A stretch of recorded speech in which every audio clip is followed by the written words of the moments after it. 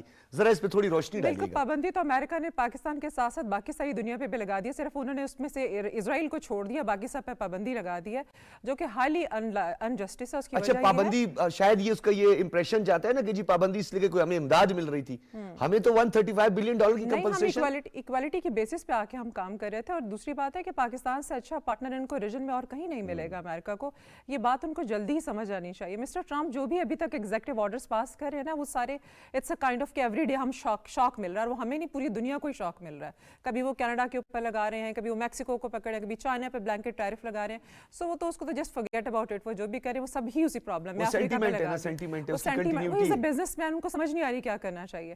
لیکن جہاں تک پاکستان کی بات ہے وہ تو everything is clear. Once آپ دیکھتے ہیں کہ باہر سے لوگ آ رہے ہیں, وزٹ کر رہے ہیں اتنے ریسپیکٹڈ ڈیلیگیشن, اس کا مطلب ہے کہ ان کو ٹرسٹ ہے لیڈرشپ کے اوپر آتے ہیں. اچھا کیانی صاحب, کیا اس ٹرسٹ ڈیفیسٹ کا بتدریج جو ہے وہ خاتمہ ہوا ہے؟ حالیہ ادوار میں جو ہم نے سامنا کیا, معذرت کے ساتھ ہمیں سبکی بھی ہوئی, آپ بھی جانتے ہیں ہم بھی جانتے ہیں, مختلف ممالک میں سبکی ہوئی, تو کیا اب ریوائیول اور کیا دوبارہ سے اثر نو جو ہے کام ہم کر رہے ہیں اس پہ تیزی سے آگے بڑھ رہے ہیں؟ لیکن جی جہاں تک آپ نے ابھی شروع میں آپ نے جب بات شروع کی تھی کہ جی ایک پھیلایا گیا تھا پروپیگنڈا کہ جی پاکستان آئسولیٹ ہو گیا, اب آپ دور مت جائیں, ایک سال کے اندر دیکھیں ایس سی او سمٹ, ملیشیا کی پرائم منسٹر کی وزٹ, میں بتاتا ہوں, بیلاروس, اور درمیان میں اور بھی جو وزٹس ہوئی ہیں. اب دیکھیں صرف میں ایس سی او سمٹ کی بات کرتا ہوں, سمٹ کی امپورٹنس اپنی جگہ پر, جو آن سائڈ لائن کے اوپر جو میٹنگز ہوئی ہیں اس میں چینی وزیر اعظم بھی تھے اور روسی وزیر اعظم تھے. آج کچھ سال 2 سال پہلے آپ سوچ سکتے تھے کہ ہاں اس قسم کی چیز ہوگی؟ یہ ری انفورس کرتی ہے پاکستان کی فورن پالیسی کی کامیابی اور اس حکومت کی کامیابی. یہ اپنی عوام کے لیے یہ خوشخبری تھی, کیونکہ جس طرح بھی یہ میڈم نے ٹھیک کہا ہے کہ اگر پولیٹیکل سٹیبلٹی ہوگی تو اکنامک وائبرنسی ہوگی. جب آپ پولیٹیکل سٹیبلٹی ہوتی ہے پھر حکومت فوکس کرتی ہے ٹریڈ اکنامک میٹرز میں, اور دوسرے لوگ بھی ان کی طرف دیکھتے ہیں کہ ہاں یار یہ حکومت ابھی جو آج فار ایگزامپل آج آپ ایگریمنٹ کرتے ہیں, اگلے سال بھی یہی ہوگی, حکومت ہوگی اور ہم ان سے یہ جا کے بات کریں گے. یہ ہماری سیاسی پارٹیوں کو بھی سمجھنا چاہیے. اچھا کیانی صاحب, یہ بڑا ایک اہم آپ نے نقطہ اٹھایا ہے. میں چاہوں گا تینوں مہمان جو ہے اس پر ون لائنر اپنا انالیسس دیں اور اس پہ بات کریں. یہ کنٹینیویشن آف پالیسی, کنسسٹنسی یا کنسسٹنٹ جو ہے کسی پالیسی کو جا کے, تاکہ اس طرح کی کوئی حکمت عملی یا میکینزم ہونا نہیں چاہیے. آپ سمجھتے ہیں کہ آنے والی حکومت جو ہے وہ بھی اسی پہ کام کرے, بالخصوص ایک ایریا کو ہم اسپیسیفائی کر دیں جو فارن افیئرز ہیں ہمارے؟ کیانی صاحب.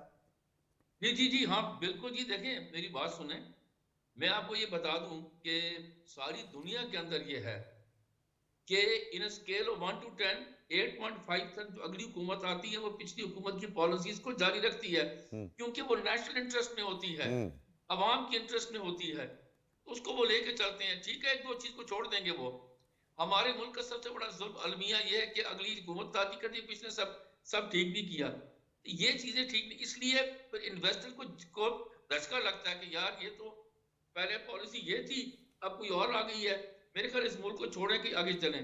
تو یہ چیزیں غلط ہیں. اس میں دیکھیں نا, میں آپ کو بتاؤں جو بزنس والے ہوتے ہیں نا, یہ ہمارے ہیروز ہیں کیونکہ یہ جاب کریٹ کرتے ہیں, امپلائمنٹ کریٹ کرتے ہیں. تو اور یہ چیزیں ہمیں سمجھنی چاہیے, بڑی بہت ہی اہم ہے یہ, بلکہ آپ کے ایجنڈا میں ہونا چاہیے پولیٹیکل پارٹیز کے کہ بھی ہم جب بھی آئیں گے جو اچھی پالیسیز ہیں ان کو ہم جاری رکھیں گے. یہ میسج جانا چاہیے سارے دنیا میں, ہر جگہ یہ ہوتا ہے. ہمارے ملک میں ایک المیہ ہے کہ یہ چیزیں رہتی نہیں ہیں. جب کنسسٹنسی سے نہیں پالیسی کی تو انویسٹر جو ہے تو سوچتا ہے کہ یار اس کو چھوڑتے ہیں کسی اور جگہ چلتے ہیں. اس ملک میں یہی سب سے بڑا پرابلم ہے. ٹھیک ہے قربان بلوچ صاحب, اس حوالے سے ماضی میں بھی ہم نے دیکھا کہ سی پیک کے جو مختلف معاہدے ہوئے تو ایک جماعت کھڑی ہوگی, اس نے کہا اس پہ اثر نو جائزہ لیں گے, پھر ان کے ایک وزیر پر وہاں جانے پہ پابندی لگ گئی, پھر ہمارا چین جیسا دوست ہم سے ناراض ہوا, ایک ٹرسٹ ڈیفیسٹ پیدا ہوا, اس کو پھر ڈیولپ کیا گیا اس ٹرسٹ کو. اسی طریقے سے جو ترکی کے ساتھ ہمارے تعلقات تھے, اب 4 سال کے بعد رجب طیب اردوان بھی یہاں پر آئیں اور کچھ اس طرح کی سٹیٹمنٹس دی گئی. پھر سعودی عرب جیسا ہمارا برادر اسلامی ملک جس کے ساتھ ہماری حرمین شریفین اور پھر ایک ایموشنل اٹیچمنٹ بھی ہے, اس کے ساتھ بھی ہم یہ سب کچھ کرتے رہے. تو آپ کو نہیں لگتا کہ یہ تمام جو پولیٹیکل فورسز ہیں یہ ایک کنسنسس کے ساتھ ایک ایسی پالیسی بنائیں کہ جس میں فارن افیئرز اور بین الاقوامی تعلقات پہ کوئی اثر نہ پڑے اور یہ شخصیت پرستی کا شکار نہ ہو جائیں؟ یہ میں سمجھتا ہوں کہ اس سے بھی تھوڑا سا وسیع اس کو کرنے کی ضرورت ہے.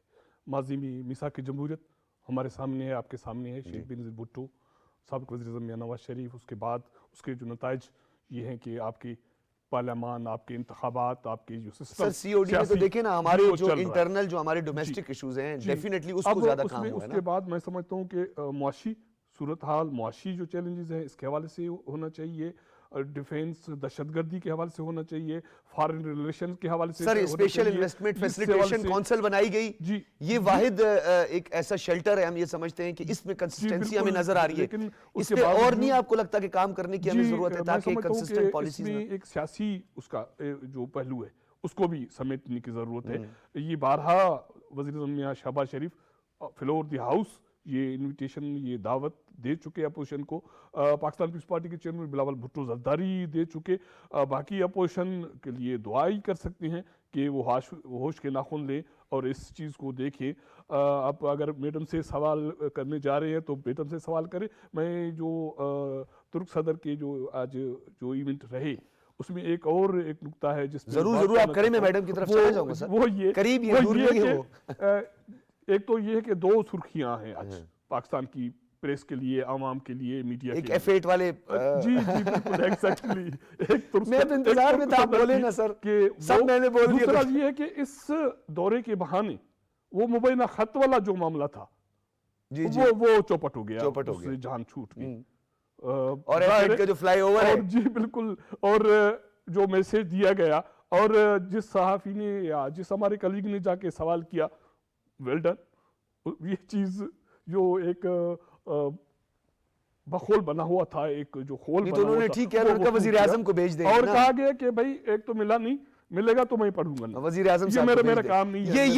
یہ میں چاہتا ہوں قربان بلوچ صاحب, بلکہ اس پہ آپ بھی ضرور روشنی ڈالیے گا اس موقع پہ کہ جب پاکستان میں ایک تاثر پیدا کیا جا رہا تھا کہ ہم نے بات چیت تو جو ڈیموکریٹک سٹیٹ ہوتی ہے اس کا ایک سٹرکچر ہوتا ہے, پولیٹیکل سٹرکچر ہوتا ہے کہ وہ نیگوسیشن بھی کرتی ہے تو پولیٹیکل فورسز کے ساتھ کرتی ہے. خیر وہ جو جھوٹ ہے, پتہ نہیں یو ٹرنالوجی ہے, کون سی یو ٹرنالوجی ہے مجھے نہیں سمجھ آتی اس کی. بہرحال یہ کہ پولیٹیکل فورسز ہی پولیٹیکل فورسز کے پاس جاتی ہیں. آج اس تاثر کی نفی ہو گئی جس طرح قربان صاحب. میم کے جواب سے پہلے صرف ایک جملہ جی پلیز, کہ یہ جواب آج بتایا گیا کہ اب یہ خط وغیرہ یہ معاملہ نہیں چلے گا. ٹھیک ہے, یہ ہمارا کام بھی نہیں ہے اور آپ کا بھی کام نہیں ہے کہ بیٹھ کے خط ریلیونٹ بھی تھا, کچھ ریلیونٹ بھی تھا اس کے ساتھ, لیکن انتہائی امپورٹنٹ میں سمجھتا ہوں یہ نکتہ اٹھایا. جی سر ویسے میں تو یہ کہوں گی کہ سر کو مجھ سے زیادہ اس پہ نالج ہے, میں تو ایک آیا نہیں, میں یہ کہہ رہا ہوں کہ پولیٹیکل فورسز جو ہوتی ہیں جب وہ کوئی بھی میسج دیتی ہیں تو وہ پولیٹیکل فورسز کو ہی میسج دیتی ہیں, یعنی جس کی اپنی ڈومین اور جورسڈکشن ہو اس میں ہی کام کرتے ہیں. تو آج واضح کر دیا, پیغام دے دیا کہ آپ کا مسئلہ پولیٹیکل ہے, جو بھی ہے آپ جائیں, اور پرائم منسٹر کو انہوں نے آج کہہ دیا, یعنی ڈیموکریٹک سٹیٹ میں ایک پرائم منسٹر کا جو ڈیموکریٹک رول ہے اس کو آئیڈینٹیفائی بھی کر دیا اس کو اسٹیبلش بھی کر دیا اور ریکگنائز بھی کر دیا. اور جیل والے کو میسج دے جی، دیا جی، کہ خام خواہ خط بیٹھکیں نہ لکھا کرو. مجھے یہاں تک سمجھ آتی ہے کہ جو انٹرنل میٹر ہوتے ہیں نا وہ آپ کے اپنے ہوتے ہیں, اس کو آپ نے خود حل کرنا ہوتا ہے. آپ ایکسٹرنلی لوگوں کو مت انوائٹ کریں, نہ آپ خط نہ لکھیں, باہر بھی خط نہ لکھیں, نہ آپ کسی کو وکٹمائز کریں کہ آپ نے ہماری حکومت گرائے, نہ آپ کسی کو لیٹر لکھیں, because that is your personal matter, وہ آپ نے خود بیٹھ کر حل کرنا. ہم اسے خیر کسی طرح پولیٹیکل نہیں لے کے جانا چاہتے تھے, ہم چاہ رہے ہیں اسی پر ہیں, لیکن انہوں نے ایک اہم نقطہ تھا وہ ضرور بیان کیا, اور F8 کا جو نام پہ دو ہیڈ لائنز تھے جس کا آپ نے ذکر کیا. جی جی ایک اقتصادی اور دو طرفہ خارجہ. آپ بھی اتا ترک ایونیو سے ہوتے ہوئے آئے ہیں, میں بھی اتا ترک ایونیو سے ہی آتا ہوں, ہم اسلام آباد میں اتا ترک ایونیو سے ہی آتے ہیں, تو بہت سارے جو ہمارے خاص طور پر یہاں پہ سمبلز کے طور پر بھی ہم نے کیا ہے. اچھا, یہ جو اس کے بارے میں تھوڑا سا بتائیے گا, جو high level strategic cooperation council, اس کا 7واں اجلاس بھی ہوا ہے, دونوں کو چیئر کیا ہے دونوں رہنماؤں نے, یعنی وزیر اعظم پاکستان نے اور ترکیہ کے صدر نے, اس پہ ذرا روشنی ڈالیے گا. سر یہ 7th ہے, اور اس میں انہوں نے یہ کیا ہے انٹرسٹنگلی کہ اس میں انہوں نے دیکھیں کچھ تو ہوتا ہے کہ آپ نے MOU سائن کر لیا یا آپ نے 24 ایگریمنٹ سائن کر لیا, اور یہ پہلے بھی اس طرح سے ایگریمنٹ سائن کرتے ہوئے آئے ہیں, لیکن وہ صرف پیس آف پیپر ہوتا ہے جب تک اس کے اوپر پریکٹیکل کام نہیں کیا جاتا. اب انہوں نے اس کے ساتھ دیکھیے اسٹینڈنگ کمیٹیز بنائی ہیں, وہ میوچل جو جوائنٹ اسٹینڈنگ کمیٹیز ہوں گی, دل میک اسٹریٹجیز آن اٹ, اور اس سے پھر وہ پریکٹیکلٹی آئے گی, اور اس میں انہوں نے ہر آسپیکٹ. اچھا, بریفنگ بھی ہوئی قائمہ کمیٹیوں کے حوالے سے. جی بالکل, اور اس سے پھر یہ کہ انہوں نے ہر آسپیکٹ کو کور کیا, چاہے وہ ہیلتھ ہے, ایجوکیشن ہے, ڈیفینس ہے, وہ کوآپریشن ہے, ٹریڈ ہے, اکانومی ہے, تو اس سے ہر آسپیکٹ جو ہے وہ کور ہوتا ہے, جو کہ it's a very healthy approach, اور اسی پہ کام کرنا چاہیے. پھر آپ اس سے پہلے ایک بڑا انٹرسٹنگ آپ لوگ ڈسکشن کر رہے تھے, میں اس میں تھوڑا سا ایڈ اپ کرنا چاہتی ہوں, وہ یہ ہے کہ کنٹینویشن آف دا پالیسیز جو ہے نا وہ امپورٹنٹ ہے اور کیسے اچیو کرنی چاہیے. جی, اب اس میں انٹرنیشنل ریلیشنز میں ہم دیکھتے ہیں کہ دو چیزیں ہوتی ہیں, ایک ہوتا ہے جس کو کہا جاتا ہے نیشنل انٹرسٹ, جس پہ ہم بات بھی کرتے ہیں, ایک ہوتا ہے پرائیویٹ یور پرسنل انٹرسٹ. جب بھی لیڈرشپ ایسی آتی ہے جو نیشنل انٹرسٹ کے اوپر اپنا پرائیویٹ انٹرسٹ کو پریفرنس کرتی ہے, تو وہاں پہ پھر جو بھی پالیسی بنتی ہے وہ خراب ہوتی ہے, کیونکہ وہ اپنے لیے اس کا نیگیٹو امپیکٹ پھر سوسائٹی پہ پوری تھرو آؤٹ پڑتا ہے. اور لیکن جب بھی کوئی ایسی گورنمنٹ آتی ہے جو کہ نیشنل انٹرسٹ کو چاہتی ہے, تو ڈیفینیٹلی وہ کنٹینیوشن ان پالیسیز کی کرے گی جو کہ نیشن کے لیے بینیفیشیل ہے.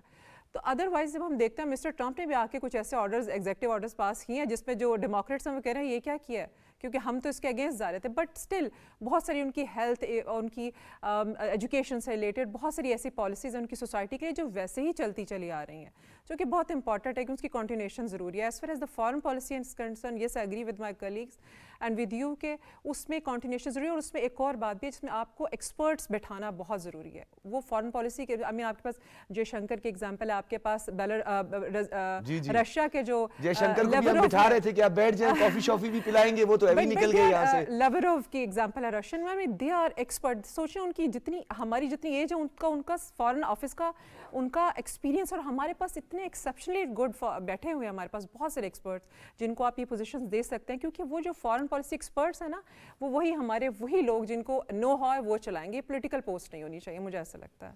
وہی پیرزادہ صاحب تھے, کون سے ویسے نہ ہو جائیں, پھر وہ پالیسی پھر پتہ نہیں کہاں سے کہاں پہنچ جائے گی. یہ جو آپ کہہ رہی ہیں یہ بات بڑی امپورٹنٹ ہے. جی کیانی صاحب, اس حوالے سے اپنی فارن پالیسی کے حوالے سے, کیونکہ آپ کا ایک سفارتی تجربہ ہے, کہاں کہاں آپ کو لگتا ہے ہرڈلز ہیں جن کو دور کرنے کی چاہیے؟ ایک تو ہمارا فارن آفس کا بھی ایک بڑا امپورٹنٹ رول ہوتا ہے انگیجمنٹ میں وایا جو ہمارے انوائز ہیں, تو اس حوالے سے ذرا اس پہ بات کیجیے گا کہ کہاں کہاں ہرڈلز ہیں, چیدہ بتائیے گا جس سے دور کیا جا سکتا ہے. جی میں تو سب سے پہلے آپ کو بتاؤں, میں پارلیمنٹ کا جو رول ہے اپنا کیا کہتے ہیں پالیسی کی کنسنسس بلڈ کرنے کے لیے, وہ بہت امپورٹنٹ ہے. میں آپ کو مثال دے دیتا ہوں. کچھ سال پہلے آپ کو یاد ہوگا کہ ایک خبر آئی کہ جی ہمیں پاکستانی فوج بھیجنی چاہیے یمن میں. یہ 6-7 سال پہلے کی بات. جی پھر جوائنٹ سیشن ہوا, اور آپ کی پارلیمنٹ کے فلور کے اوپر اس پر ڈسکشن ہوئی کئی ہفتے. آخر کار جو کنسنسس بلڈ ہوئی, کتنی عقل مندانہ تھی, میچورٹی تھی, میں کہا جی ہمیں اپنی فوج کے ہماری فوجی وہاں نہیں جائیں گے, اور اس کی بہت تعریف ہوئی جو ہمارے پارلیمنٹ کو. میں یہ سمجھتا ہوں کہ ہمیں ہماری جو پارلیمنٹ ہے اس کے فلور کے اوپر اس چیز کی ڈسکشن ہونی چاہیے. ہمارے وزیر خارجہ صاحب کو جانا چاہیے ریگولرلی, اتنی جو کمیٹیز ہیں فارن افیئرس کی, وہاں بھی ڈسکشن ہونی چاہیے چیدہ ایشوز کے اوپر, اور ہمیں یہ ان کا میسج, یہ جو ان کی کنسنسس بلڈ ہو, فارن آفس کو بھیجیں کہ ہاں جی یہ کریں. باقی ہم مائکرو مینجمنٹ ہم خود جو ہے وہ کر لیتے. یہ بہت ضروری ہے, کیونکہ عوام کے جو نمائندے وہ ہیں وہی ان کو ڈیسائیڈ کریں, اور پولیٹیکل اتھارٹی جو ہیں وہ ڈیسیجن لیں اور جو فیڈ بیک ہے فارن آفس سے دیں, ہمیں بتائیں کہ جی انسٹرکشن دیں کہ جی اس کو آپ نے اس طرح امپلیمنٹ کرنا ہے. ہم سے بھی رائے بھی ہماری لیں, لیکن میں سمجھتا ہوں پولیٹیکل اتھارٹی وہ ہیں جو ہمیں اب دیتی ساری دنیا کے اندر. It is the parliament and the political authority. اچھا کیانی صاحب, آپ نہیں سمجھتے کہ ٹائمنگ بڑی میٹر کرتی ہے؟ جہاں جیو اکنامکس میں کرتی ہے, جیو پولیٹکس میں کرتی ہے, ڈومیسٹک پولیٹکس میں کرتی ہے, وہیں پہ ہائی لیول پہ اگر ہم بات کریں, جیسے آپ کو یاد ہوگا کہ ہمارے حوالے سے ایک منفی پروپیگنڈا کیا گیا ISIS کے حوالے سے, تو جو ہمارے مستقل مندوب ہیں منیر اکرم صاحب اقوام متحدہ میں, انہوں نے سیکیورٹی کونسل میں بھرپور مقدمہ پاکستان کا لڑا. تو آپ کو نہیں لگتا کہیں کہیں ہماری ٹائمنگ کمزور ہوتی ہے منیر اکرم صاحب کی طرح, جیسے باقی ہمارے اگر ان کی بھی ٹائمنگ اچھی ہو تو ہم بہترین انداز سے پروپیگنڈے کو بھی کاؤنٹر کر سکتے ہیں؟ لیکن جی بات یہ ہے کہ کبھی کبھار یہ مس اسٹیپ ہو جاتا ہے, لیکن میں آپ کو ایک بتا دوں بات کہ پاکستان نے جو چیدہ امپورٹنٹ جو ایشوز ہیں, مثال طور پر یہ کشمیر کا ایشو ہے. اب آپ کو میں یہ بتاؤں کہ 1948 میں چودھری ظفر اللہ صاحب نے اس کو اپنا کشمیر میں UN میں لے کر گئے, آج تک اس پہ ہم کنسسٹنٹ ہیں. فلسطین کا ایشو ہے, اس پر ہم کنسسٹنٹ ہیں. ابھی آپ کو بتاؤں کہ یہ جو ابھی 1.5 سال یہ جو اس غزہ میں حالات خراب رہے, ہم نے اپنے UN کی فورم کے اوپر اور اب مختلف کیپٹلز کے اندر جو امپورٹنٹ ہے, ہم نے اپنا کنسسٹنٹ رول ادا کیا. وہ یہ تھا کہ ہم نے مخالفت کی, بلکہ ہم نے سب سے بڑی امپورٹنٹ چیز بتاؤ وہ کیا کی, ہم نے کہا جی وہاں جنگ بندی ہونی چاہیے. لوگ باتیں کرتے تھے کہ جی وہاں پر خوراک پہنچا, بھی خوراک ان کو پہنچائیں گے تو زندہ بچیں گے. ہم تو چاہتے تھے کہ سیز فائر اور اس پر کنسسٹنٹ رہے کہ جی سیز فائر. اب ہمارا جتنا رول جتنا ہے, جتنا ہماری سے ہے, ہم اس کے مطابق سے چلیں گے. تو یہ ہم کرتے رہے ہیں. اور یہ میں بتا دوں کہ جتنے مسلم ممالک ہیں اس میں ہمیں اس بارے میں ہمیں اپریسیشن ملتی رہی ہے. ابھی بات کرتا ہوں ترکی پاکستان اس ایشو پہ, فلسطین کے ایشو کے اوپر بالکل کنسسٹنٹ رہے ہیں, یہ بتا دوں آپ کو میں. تو ہم نے اپنا رول ادا کیا. کبھی کبھار غلطی ہو جاتی ہے, مس اسٹیپس ہو جاتے ہیں, لیکن زیادہ تر بائی اینڈ لارج ہمارے آپ کے سفارت خانے جو ہیں یا UN کے جو ہمارا آفس ہے, وہاں پر جو ریپریزنٹیو ہے, وہ پاکستان کی جو بھی آپ کا سٹینڈ ہے اس کو وہ برقرار رکھتے ہیں اور جی بالکل. اچھا کیانی صاحب, مختلف تجاویز ماضی میں بھی آتی رہے, میرے ہی ٹاک شوز میں متعدد بار جو ہے اس چیز کا اظہار کیا گیا, برملا اظہار کیا گیا ہے کہ انوائس کانفرنس جو ہے اینولی جو ہے وہ کروائی جائے تو اس سے بھی کافی حد تک بہتری آتی ہے اور ڈپلومیٹک فرنٹ پر بہت ساری چیزیں اچیو کی جا سکتی ہیں. آپ بھی اتفاق کرتے ہیں؟ میں کہتا ہوں جی بالکل بہترین آپ نے بات کی ہے. اب عرصہ دراز سے آن وائس کانفرنس نہیں ہوئی. آن وائس کانفرنس کا ہونا میں کہتا ہوں سال میں 2 دفعہ ہونی چاہیے. بہت امپورٹنٹ ہے, جہاں پر فیس ٹو فیس 1 to 1 آپ سنتے ہیں, بریفنگ لیتے ہیں, ڈائریکشن بھی لیتے ہیں, ایڈوائز بھی لیتے ہیں. یہ بہت ہی ضروری ہے آن وائس کانفرنس. اور ایشوز ہوتے ہیں بڑے امپورٹنٹ ہے, ڈیفینس ہے, اکنامک ہے, ٹیررزم, بہت ساری ایشوز ہیں جس کے اندر آپ لیتے ہیں. میں سمجھتا ہوں کہ یہ عرصہ دراز سے نہیں ہوئی اور یہ ہونی چاہیے. سال میں کم از کم 2 دفعہ ہونی چاہیے اور ایشو بیسڈ ہونی چاہیے کہ جی اس کے اوپر ہم نے ایڈوائز لینی ہے, کرنی ہے. اور لیٹس ہوپ کہ یہ ہو جائے. اب تو دعا گو ہیں. بہت شکریہ آپ کا شاہد کیانی صاحب, گل عائشہ بھٹی صاحبہ ہمارے ساتھ موجود تھی, قربان بلوچ صاحب, آپ تینوں حضرات کا بہت شکریہ. آپ نے گفتگو سنی, اجازت دیجیے, اللہ حافظ.